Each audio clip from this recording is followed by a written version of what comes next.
I want to be clear that you and I stopped being mutuals because you supported Donald Trump. And now you came back to say that you understand that we're not the same because you would never stop being friends with somebody because of politics. And you say that both sides are corrupt. Allow me to address that. Let me start by saying that I always thought you were a nice guy, Jeremy, and I still do. But we disagree on more than just politics. We disagree on morality. Contrary to MAGA belief, gay people actually do have morals. And my morals are this. You don't starve the hungry, and you don't take Medicaid away from the poor. You don't take away health care from millions of Americans. It's not okay to promise that you're going to deport hardened criminals and then go chasing down farm workers in the strawberry field, or at the construction site, or at an immigration hearing. And it's not okay to open up a virtual concentration camp in the Everglades or anywhere else. And as far as I'm concerned, Trump never even qualified to run for president because he's a 34-count convicted felon. He's not qualified to groom my damn dogs. And he says he doesn't want to be a king, but yet he's posted pictures of himself dressed up like a king, AI pics, and somehow he thinks he can run our entire government with unconstitutional executive orders. His pen is not a magic wand. Congress must hold him accountable. But they won't because they're all pussies too. At least all of the Republicans in Congress, you know, the ones who voted to let him keep hiding the Epstein files. Does that matter to you, Jeremy? Because it matters to me. And it's not about politics, it's about justice. And while both sides might be kind of corrupt, justice is a moral value and it doesn't exist on the right. Democrats aren't perfect, but I don't know how anybody can support a man who cheated on both of his wives, went bankrupt 6 times, tells a new lie every day like, I'm going to end the war on day 1, I'm going to bring down grocery prices, I'm going to release the Epstein files. My uncle was the Unabomber's teacher and blames his predecessor for appointing the chairman of the Federal Reserves that he himself appointed. I don't know if you've awakened to these realities yet or not, but when it comes to two sides being corrupt, only one side is fucking this country up into the worst shape it's ever been in my life. And it's definitely not Democrats. But no, because I want you to hear me when I say with my full fucking chest, if you voted for Donald Trump, I want you out of my life. Because at a base level, I don't care for friends. I don't care for family. Because if I'm going into a future where interracial marriage is even up for debate, I don't want you at my wedding. I don't want you there. If I travel out of state while on my period and my blood condition causes me to start hemorrhaging, and I happen to be in a state where women's health care is so strictly regulated that doctors feel like they can't interfere because any period-related bleeding could be a pregnancy and there's no interfering in that, and I bleed out and die because of the laws that are going to be left up to states' decisions, I don't want you at my funeral. If the Department of Education is defunded and my children can't go to school unless it's at a private institution that we cannot afford, and there's no way to get any assistance in affording this, I don't want you in my kids' lives. And that's just the beginning of it. So honestly, truly, if you voted for Trump, get out of my life. I find it friends bizarre. with a Trump supporter. I won't give them a kidney, but I could be friends with them. See, I mean, the thing about it is it's not just about politics. It's about morality, ethics. It's about cruelty. It's about discrimination. It's about a lot of things. So those are personal human values. We're not really just talking about fiscal conservative who pays more taxes. We're talking about you as a human being. So it's hard to be friends with someone who signs on to something like that. On the other hand, they're open to discussion. I like to talk to them, find out what exactly do you know about this guy. All right, Trumpers, I've got 1 minute. So here's the deal. I watched a video this morning of where this lady was extremely sad and lost a bunch of friends because of who she voted for. And she said that if she had it to go over again, she wouldn't have voted at all. But let me explain this real quick. It's not that you voted for your Republican Party. It's the fact that you lost friends because you voted for Donald Trump, a criminal, a man that wants to take your rights away.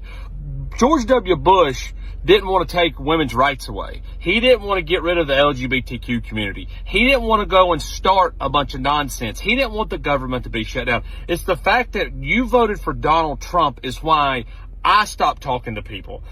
Other people started to stop talking to other people. It was because of what you believed in Donald Trump, and you were okay with having a convicted felon in there. You was having somebody that wanted to turn over Roe v. Wade. You wanted to have women's rights took away. This is why people lost friends. It wasn't because you voted Republican. It was because you voted for Donald Trump. Let's talk about the Trump supporters that are losing their jobs. Last night I was out in Chicago and these 3 guys started talking to me and they were all from Naperville. And they asked what I did for work and I said, oh, like I make educational content. And the guy was like, oh, are you one of those like liberals? Like, are you one of those like lefties? And he was so serious. Like he just continued to like mock me and make fun of my content. And I was like, okay, I'm gonna leave this conversation. And he goes, yeah, it's because of you guys that my mom just lost her job. And I was intrigued. I was like, why did your mom lose her job? What did she do for work? And he goes, oh, well, she was in the military. She's a veteran, but then she was working at this office for the last few years and they just let her go. I look him dead in the face. I'm like, do you think your mom was a DEI hire? Because veterans are a protected class. And now that they don't have to hire her anymore, then they let her go. He goes, that's not true. He doesn't believe me. He looks it up and just the color just like drains from his face. And the guy with him was a research assistant after just graduating from university. And his position was just terminated because of lack of federal funding from the federal government,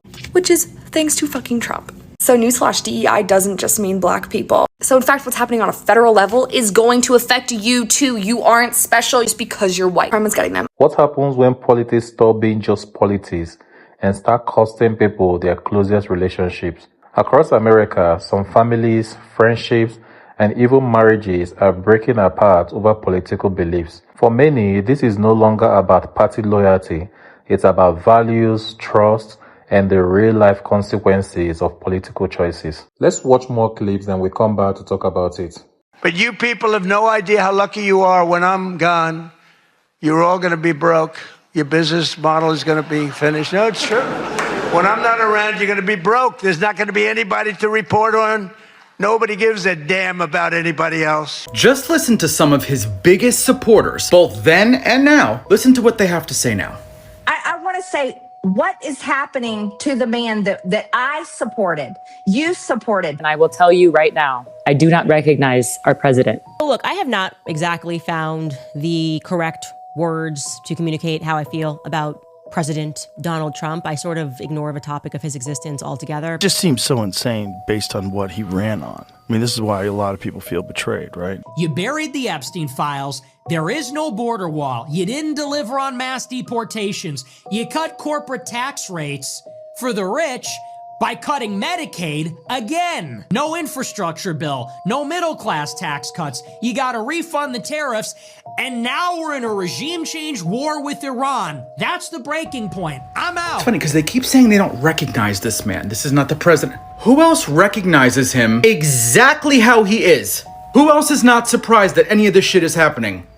Who else wasn't really down to vote in a convicted felon as president? Who else has believed all the women, over 100, throughout the years? What pisses me off about these people is they will support and back and defend until he turns on you. But it's okay if he turns on everybody else and says the most disgusting things to women and admits to doing things to women and is dangerous, not that smart. Maybe it's not a great idea to put the host of The Apprentice in charge of the free world. But eventually all of them start to backpedal, they start fighting each other. It's crumbling for you guys. But you all are the biggest reasons why this man is in office and all of this shit is happening. You defended and platformed and got all of your followers and listeners to vote MAGA. All of you. You know, there are a lot of cowardly men out there who are supporting Donald Trump and think it's manly to do so. I don't know about you folks, but when I was growing up, all of the men around me told me to respect women, treat them with the dignity that they deserve, don't bully women, don't insult women. Donald Trump has done every single one of those things. He's bullied women, insulted them for their age, weight, appearance, things of that nature. He was found liable in court by a jury of his peers for assaulting a woman. And of course, to this day, he brags about taking reproductive rights away from women. So if you're a man and you're supporting this guy, what's wrong with you? Get it together. If you are willing to overlook Donald Trump thinking that your wife, your daughter, your sister, your mother are just pieces of meat and that he doesn't care about them, then I'm sorry. You're a coward.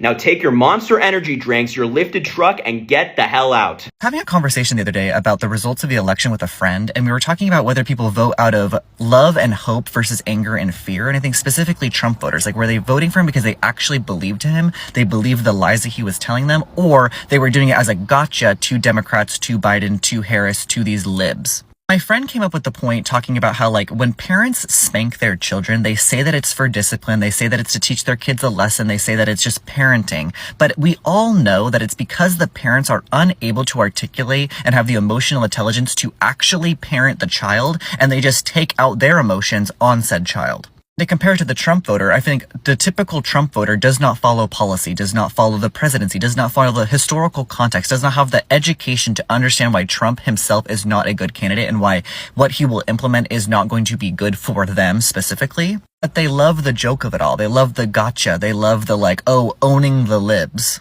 Similarly to spanking, I think that the parent and the child and their relationship is negatively affected because of said spanking, where if you did active parenting, if you did like soft parenting, if you actually just like talk to your child, they wouldn't be as damaging as like hitting them. The same it goes for Trump voters, where it's like if they actually were engaged, if they actually questioned, if they actually just like thought about what Trump is saying and like believed for what he was saying, like we would all be benefiting, including them. After watching all these reactions, one thing becomes clear.